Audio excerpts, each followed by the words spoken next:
اس میں جب آپ اعداد و شمار دیکھتے ہیں جو یورپ کے پاس ہیں امریکہ کے بغیر، تو وہ بمشکل 30,000 فوجیوں کا بندوبست اور انتظام کر سکتے ہیں کہ وہاں پہ انہیں تعینات کیا جا سکے۔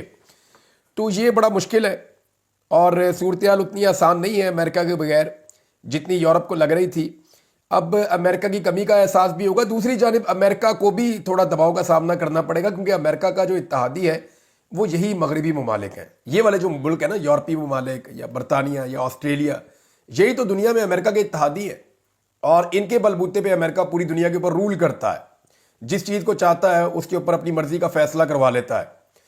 تو یہاں اگر امریکہ اپنے آپ کو باہر رکھے گا تو امریکہ کے اپنے تعلقات بھی کچھ حد تک متاثر ہوں گے، کیونکہ یوکرین کو لے کر جتنی بڑی ایک وار پلاننگ کی گئی تھی اور جتنے زیادہ یوکرین کو لے کر جذباتی ہو گئے تھے یورپینز، اب ان کے لیے پیچھے ہٹنا اور واپس جانا وہ اس طرح سے ممکن نہیں ہوگا۔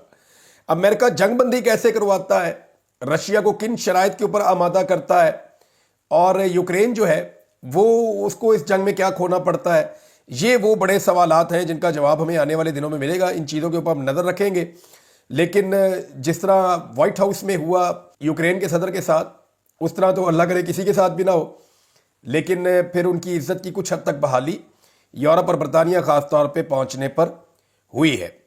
ایک اور ناظرین خبر ہے، اور وہ خبر ہے پاکستان پیپلز پارٹی کے حوالے سے۔ میں نے آپ کو پچھلے ویلاگ میں کہا تھا کہ ایک سٹیٹمنٹ دیا شرجیل انعام میمن صاحب نے، اب اسی طرح کا ایک اور سٹیٹمنٹ دیا ہے پاکستان پیپلز پارٹی کے ایک اور رہنما نے۔ اب کے جناب سندھ کے وزیر ہیں ناصر حسین شاہ صاحب، یہ پاکستان پیپلز پارٹی کے بڑے اہم رہنما ہیں سندھ سے، انہوں نے یہ سٹیٹمنٹ دیا۔ انہوں نے کہا جی فارم 45 اور فارم 47 کی بہت باتیں ہوتی ہیں، لیکن الحمدللہ پیپلز پارٹی کے جتنے لوگ یہاں بیٹھے ہیں وہ سب فارم 47 والے ہیں۔ یہ ان کے منہ سے نکل گیا، ان کی زبان پھسل گئی، ایکچولی وہ فارم 45 کہنا چاہ رہے تھے۔ یہ ایجنڈا کیوں لے کر آ رہی ہے پیپلز پارٹی بار بار؟ دیکھیں صرف بات یہاں نہیں رک جاتی، ایک سٹیٹمنٹ اور ہے، اس کو اگر آپ اس کے ساتھ ملا کر پڑھیں گے تو پھر آپ کو پوری بات سمجھ آ جائے گی۔ یہ سٹیٹمنٹ ہے سید نوید قمر صاحب کا۔ سید نوید قمر صاحب جو ہیں وہ پاکستان پیپلز پارٹی کے سینئر رہنما ہیں۔ انہوں نے کہا بجٹ آ رہا ہے، حکومت کو بجٹ میں ووٹ نہ دینے کا آپشن موجود ہے۔ ابھی یہ مارچ کا مہینہ ہے، مارچ پورا اور اپریل پورا گزرے گا، پھر مئی پورا گزرے گا، پھر جون میں جا کے بجٹ آنا ہے۔ تو 3-3.5 مہینے پہلے وہ یہ بات کیوں کر رہے ہیں کہ حکومت کو بجٹ میں ووٹ نہ دینے کا آپشن موجود ہے، اگر ہم ووٹ نہیں دیں گے تو یہ حکومت گر جائے گی، ہم سوچ سمجھ کر فیصلہ کریں گے۔ سید نوید قمر، یہ ہو کیا رہا ہے؟ پیپلز پارٹی ایکچولی یہ باتیں کیوں کر رہی ہے میں آپ کو یہ بتا دیتا ہوں۔ جو ایک فارمولا ہے اسلام آباد میں ڈسکس بھی ہو رہا ہے، اور بہت سارے لوگ اس کے لیے دعویٰ کرتے ہیں کہ یہ ایکچول خبر ہے پردے کے پیچھے، کہ جس وقت یہ طے ہوا تھا کہ پیپلز پارٹی اور پی ایم ایل این مل کر حکومت بنائیں گے، تو یہ بھی طے ہوا تھا کہ دونوں آدھے آدھے وقت کے لیے مل کر حکومت بنائیں گے، یعنی شہباز شریف صاحب آدھے وقت کے لیے وزیر اعظم رہیں گے اور پھر باقی آدھے وقت کے لیے بلاول زرداری کو وزیر اعظم بنایا جائے گا۔ اب یہ کیوں ہونا چاہیے؟ آصف علی زرداری یہ سمجھتے ہیں کہ ان کے بیٹے کی جو سیاسی صلاحیت ہے وہ اس قدر نہیں ہے کہ وہ آصف علی زرداری صاحب کے بعد کسی وقت خود سے وزیر اعظم پاکستان بن جائے تو اس کا ہاتھ پکڑ کے ایک مرتبہ اسے وزیر اعظم کی کرسی پر بٹھانا لازم ہے۔ تو زرداری صاحب نے اپنے منہ سے یہ بات ایک دن کہی بھی تھی، آپ کو یاد ہوگا زرداری صاحب نے فرمایا تھا کہ میں اپنی زندگی میں بلاول کو وزیر اعظم دیکھنا چاہتا ہوں۔ تو اس کا مطلب اب آپ سمجھ جائیے نا وہ اپنی زندگی میں ایسا کیوں کرنا چاہتے ہیں، کیونکہ وہ یہ بات سمجھتے ہیں کہ ان کے بعد یہ کام کرنا اتنا آسان نہیں ہوگا اور یہ ممکن نہیں رہے گا، پیپلز پارٹی کھا جائے گی، کیونکہ بلاول کی وہ سیاسی سمجھ بوجھ نہیں ہے جو ان کے والد کی ہے، یا پارٹی پہ شاید وہ کنٹرول نہیں ہے جو ان کے والد کا ہے۔ تو اب وہ یہ چاہتے ہیں بن جائے، لیکن ہوا یہ کہ بیچ میں اسٹیبلشمنٹس کے زیادہ نزدیک ہو گئی مریم نواز۔ مریم نواز کی اسٹیبلشمنٹ کے ساتھ جو قربتیں بڑی ہیں اور جس قسم کے مناظر ہم نے دیکھے، خاص طور پہ آرمی چیف کے ساتھ جو ان کی انگیجمنٹ رہی 2-3 مرتبہ، ان کی وجہ سے بھی پیپلز پارٹی میں بے چینی بڑھی ہے، اور انہیں لگا کہ ایسا تو نہیں کہ کہیں دھوکہ ہمارے ساتھ ہو جائے اور پھر مڈ ٹرم الیکشن ہو جائے اور اس کے بعد مریم نواز کو وزیر اعظم پاکستان بنانے کی طرف ایک سفر شروع کر دیا جائے۔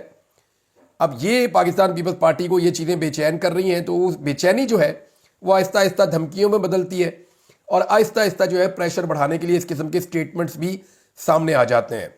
ناظرین ایک اور خبر ہے، اور یہ خبر اگر آپ سنیں گے تو آپ کو غصہ آئے گا کہ آپ حرکتیں ان کی چیک کریں کہ یہ کر کیا رہے ہیں پاکستان میں۔ ایک خاتون ہے 20ویں گریڈ کی، اور ان کو جناب عہدے سے فارغ کر دیا گیا ہے۔ اور یہ خبر دی ہے شہباز رانا صاحب نے. شہباز رانا صاحب خبر لے کر آئے. خبر یہ ہے کہ وزیر خزانہ محمد اورنگزیب ان کے لیے ایک نان کسٹم پیڈ گاڑی ہے اور اس کے اوپر جھنڈا نہ لگانے پر 20ویں گریڈ کی خاتون افسر کو عہدے سے فارغ کر دیا گیا. نان کسٹم پیڈ گاڑی پتہ کون سی ہوتی ہے؟ جس کا ٹیکس نہیں بھرا ہوا ہوتا. اب وزیر خزانہ کا کام کیا ہے؟ پاکستان سے ٹیکس اکٹھا کرنا. وزیر خزانہ کی ڈیوٹی کیا ہے؟ پاکستانیوں سے ٹیکس اکٹھا کرنا، بہت زیادہ پیسہ جمع کرنا اور اس کو اس طریقے سے خرچ کرنا ملک کے اندر کہ اس سے اور پیسہ جنریٹ ہو اور ملک کی معیشت بہتر ہو. لیکن آپ اندازہ کریں کہ وزیر خزانہ جو پاکستان کے لیے ٹیکس جمع کرتا ہے وہ وزیر خزانہ خود ایک ایسی گاڑی رکھتا ہے جو کہ نان کسٹم پیڈ ہے اس خبر کے مطابق. یعنی اگر وزیر خزانہ کی اپنی گاڑی نان کسٹم پیڈ ہے، ان کی اپنی گاڑی پر ٹیکس ادا نہیں کیا گیا، تو پھر پاکستان میں اور کون ٹیکس ادا کرنا چاہے گا؟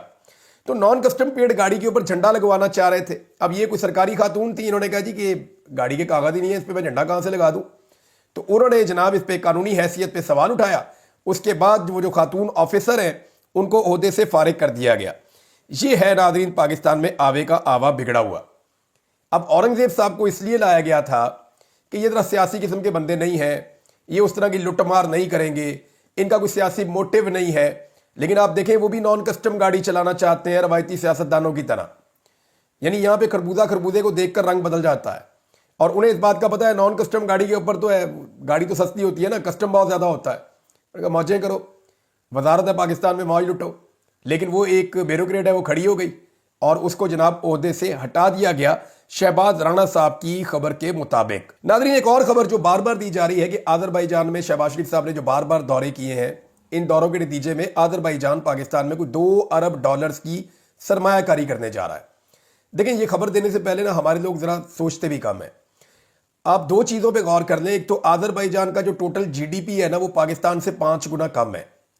یعنی پاکستان کا جتنا جی ڈی پی ہے وہ آذربائیجان سے 5 گنا زیادہ ہے. دوسرا آذربائیجان کے اپنے زر مبادلہ کے ذخائر پاکستان سے کم ہے.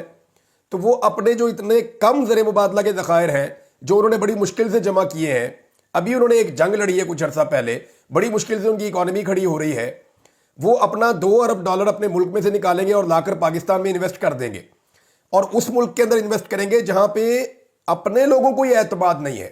ابھی ایک سروے میں نے آپ کو پچھلے ویلاگ میں پڑھ کے سنایا نا کہ پاکستانیوں کو 88% پاکستانی ایسے ہیں جنہیں پاکستان میں سرمایہ کاری کرنے پہ اعتماد ہی نہیں ہے، وہ کرنا ہی نہیں چاہتے. یہاں پہ ہر 5 میں سے ایک پاکستانی صرف ایسا ہے جو اس کے بارے میں سوچ سکتا ہے. باقی لوگ تو یہاں پہ کام ہی نہیں کرنا چاہتے، پیسہ ہی نہیں لگانا چاہتے، سرمایہ کو محفوظ ہی نہیں سمجھتے. تو یہ جس ملک میں اپنے لوگ محفوظ نہیں سمجھتے، آذربائیجان وہاں پہ آ کر کیوں سرمایہ کاری کرے گا؟ سوال یہ پیدا ہوتا ہے. دوسرا ایک اور بڑا امپورٹنٹ کوسچن ہے. دیکھیں یہ جو ایم او یو سائن ہوتے ہیں نا، ان کا کوئی جواب نہیں ہوتا. یہ تو خیر سگالی ہوتے ہیں نا، جی ہم اس کے اوپر کام کر لیتے ہیں، اس پہ کام کر لیتے ہیں، اس پہ کام کر لیتے ہیں، اتنے ارب ڈالر آ جائیں گے. ایم او یو اگر سائن کرنے ہیں تو آپ آذربائیجان کے ساتھ ایک $100 ارب کے ایم او یوز بھی سائن کر سکتے ہیں. یعنی میں ایک بندہ پکڑ دیتا ہوں، کوئی بھی انگریز، کل اس کے ساتھ 10 ایم او یو سائن کر دیتا ہوں $2 ارب کے، تو ہمیں کون سا قانون پکڑے گا یا پوچھے گا؟ ان کی بنیاد کے اوپر آپ خبریں نہیں بنا سکتے. آذربائیجان کے اندر پاکستانی بہت ساری انویسٹمنٹ کر رہے ہیں. میں کیونکہ آذربائیجان میں نے ٹریول کیا کچھ عرصہ پہلے، تو میں نے یہ دیکھا کہ وہ اپنی اکانومی کو بہتر بنانے کے لیے انڈیا اور پاکستان سے وہاں پہ باقاعدہ انویسٹمنٹ جا رہی ہے اور وہ انویسٹمنٹ کے حوالے سے کچھ انہوں نے ویزاز اور کچھ انہوں نے سہولتیں بھی پرووائڈ کی ہوئی ہیں. تو وہ تو چاہ رہے ہیں ان کے ملک میں پیسہ آئے، تو وہ وہاں سے پیسہ نکال کر پاکستان میں کیوں لے کر آئیں گے ایک ایسے ملک میں جس ملک کے اندر آلریڈی اس ملک کے اپنے لوگ پیسہ لے کر اس ملک سے باہر جا رہے ہیں. ناظرین پرویز خٹک صاحب نے کابینہ تو جوائن کر لی ہے شہباز شریف صاحب کی، لیکن حیرت کی بات یہ ہے کہ وہ اپنی ہی کابینہ میں اجنبی ہیں. یعنی کوئی بھی انہیں خوش آمدید نہیں کہہ رہا، کوئی بھی ان کا دفاع نہیں کر پا رہا، بلکہ پی ایم ایل این کے لوگ کہہ رہے ہیں جی ٹھیک ہے شہباز شریف صاحب سے پوچھیں کہ کیوں رکھا پرویز خٹک صاحب کو. تو پرویز خٹک صاحب اس سے بہتر ہے کہ وہ کابینہ کا حصہ ہی نہ بنتے. کابینہ کا ایسا حصہ بن کر ایک اجنبی کی طرح وہاں پہ رہنا، یہ کسی بھی ایسے سیاستدان کو جو سابق میں وزیر اعلیٰ خیبر پختونخوا بھی رہا ہو، جو وزیر دفاع پاکستان بھی رہا ہو، اس کے لیے خاصی معیوب بات ہے. ناظرین قذافی اسٹیڈیم کے حوالے سے بھی یہ خبر ہے اور یہ خبر میں آپ کے سامنے رکھ دیتا ہوں. اندازہ کیجئے ایک کے بعد ایک بری خبر آتی ہے. یہ محسن نقوی صاحب کا ایک اور کارنامہ رپورٹ ہوا ہے جی. محمد عمیر صاحب کے ٹویٹ سے میں آپ کو یہ تصاویر اور ویڈیوز دکھا سکتا ہوں. پہلی ہی بارش میں قذافی اسٹیڈیم کے نئے تعمیر شدہ حصے کی چھتیں ٹپک پڑی. اربوں پیسے بنے اس پروجیکٹ میں کتنی کرپشن ہوگی, گرین لین کی طرح پہلی بارش میں ہی سب کچھ بہہ گیا, اس خبر پر کتنے پروگرام ہوئے, یہ انہوں نے سوال بھی اٹھایا. معاملہ یہ ہے تو پھر پروگرامز تو ہونے چاہیے تھے, نکلنا چاہیے تھا. لیکن عجیب بات یہ ہے کہ محسن نقوی صاحب کریں یا انوار کاکڑ صاحب کریں, جو بھی اس وقت پاکستان تحریک انصاف کے خلاف استعمال ہوا ہے اس کو کسی قسم کی پکڑ نہیں ہے. یعنی مجھے نہیں لگتا کبھی اس کی انکوائری ہوگی یا کوئی پکڑا جائے گا یا پوچھا جائے گا کہ جناب قذافی اسٹیڈیم کو آپ نے بنایا تھا, ایک تو آپ نے جنگی بنیادوں کے اوپر بنایا, میں بھی کوئی ڈیزائن میں غلطی رہ گئی, یا میں بھی کہیں پہ غفلت ہوئی ہے, یا جان بوجھ کر کرپشن ہوئی ہے, کچھ نہ کچھ تو ایسا ہوا جس کی وجہ سے یہ مناظر ہم دیکھ رہے ہیں. اسی طرح آپ کو یاد ہوگا نگران حکومت میں آٹے کا ایک بہت بڑا سکینڈل آیا تھا, یہ اربوں روپے کا سکینڈل تھا اور بڑا خوفناک سکینڈل تھا. چینی کا ایک سکینڈل آیا تھا, لیکن ان کے اوپر کچھ بھی نہیں ہوا, کسی نے ایک لفظ تک نہیں بولا. اور وجہ یہ ہے نہ بولنے کی اور کوئی ایکشن نہ لینے کی, کیونکہ پاکستان تحریک انصاف کے خلاف ہی سارا ایکشن ہونا ہے. یہ پڑھی لکھی بات ہے پاکستان میں, اس کے علاوہ کسی اور کے اوپر کوئی ایکشن ہونا نہیں ہے. ناظرین, پاکستان تحریک انصاف کی خیبر پختونخوا کی حکومت نے ایک بہت اچھا قدم اٹھایا ہے, ایک زبردست فیصلہ کیا ہے, اور اس فیصلے کو جتنا اپریشیٹ کیا جائے اتنا کم ہے. خبر یہ ہے جی کہ صوبائی حکومت نے 9 مئی کے بعد درج سیاسی نوعیت کے مقدمات واپس لینے کا فیصلہ کر لیا ہے. یعنی کیبنٹ نے یہ فیصلہ کیا ہے اور کابینہ کے فیصلے کو پھر حکومت کو عمل درآمد کروانا پڑتا ہے. اور طے یہ پا گیا صوبائی حکومت کی جانب سے کہ 9 مئی واقعات کے بعد درج ہونے والے بے بنیاد اور سیاسی نوعیت کے مقدمات فوری طور پہ واپس لیے جائیں گے. اس حوالے سے پروسیکیوٹرز کو ٹاسک دیتے ہوئے مقدمات کا جائزہ لینے کی ہدایت کر دی گئی ہے. یہ علی امین گنڈا پور صاحب کی جو خیبر پختونخوا کی حکومت ہے ان کا ایک بڑا احسن قدم ہے. یہ اچھا کام کیا انہوں نے, بلکہ ہونا تو یہ چاہیے کہ کسی بھی پولیٹیکل پارٹی کے اوپر اگر مزید بھی کوئی سیاسی نوعیت کے مقدمات وہاں پہ درج ہیں تو وہ بھی ختم کیے جائیں. چاہے پی ٹی ایم کے اوپر غلط مقدمات درج ہیں, چاہے وہاں پہ فضل الرحمان صاحب کی پارٹی پہ کوئی غلط مقدمات درج ہیں, پی ایم ایل این یا پیپلز پارٹی یا اے این پی, کسی کے اوپر بھی سیاسی نوعیت کے مقدمات درج ہیں تو بغیر کسی امتیاز کے تمام سیاسی نوعیت کے مقدمات ختم کرنے چاہیے. یہ سلسلہ اگر خیبر پختونخوا کی حکومت نے شروع کیا ہے تو اس کے بعد پھر میڈیا دباؤ ڈال سکتا ہے باقی لوگوں کے اوپر بھی کہ آپ بھی ایسا ہی کریں. ناظرین, ایک اور افسوسناک خبر ہے اور وہ خبر بلوچستان سے ہے.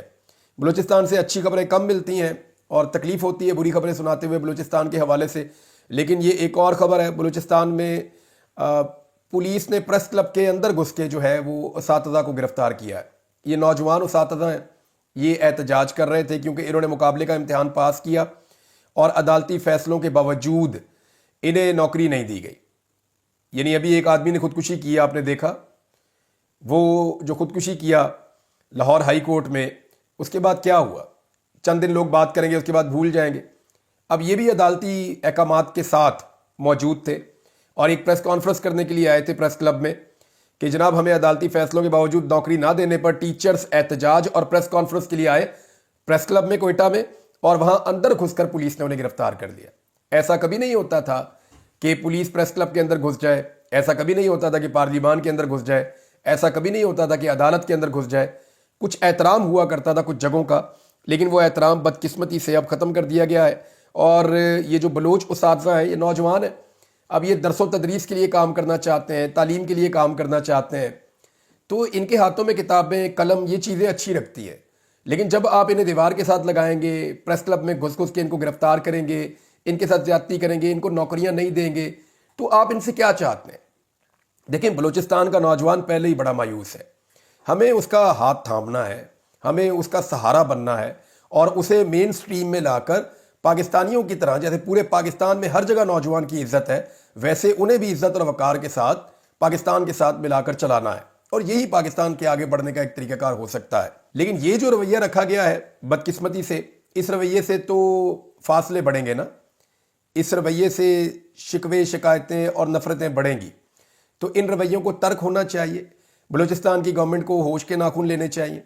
ان کو اگر فوری طور پہ جاب پہ نہیں رکھ سکتے تو کم سے کم ان کے ساتھ مذاکرات کریں, ان کے ساتھ بات کریں, ان کو عزت کے ساتھ بٹھائیں اور کوئی حل نکالیں اس مسئلے کا. اب تک کے لیے اتنا ہی. اپنا خیال رکھیے گا, اپنے اس چینل کا بھی. اللہ حافظ.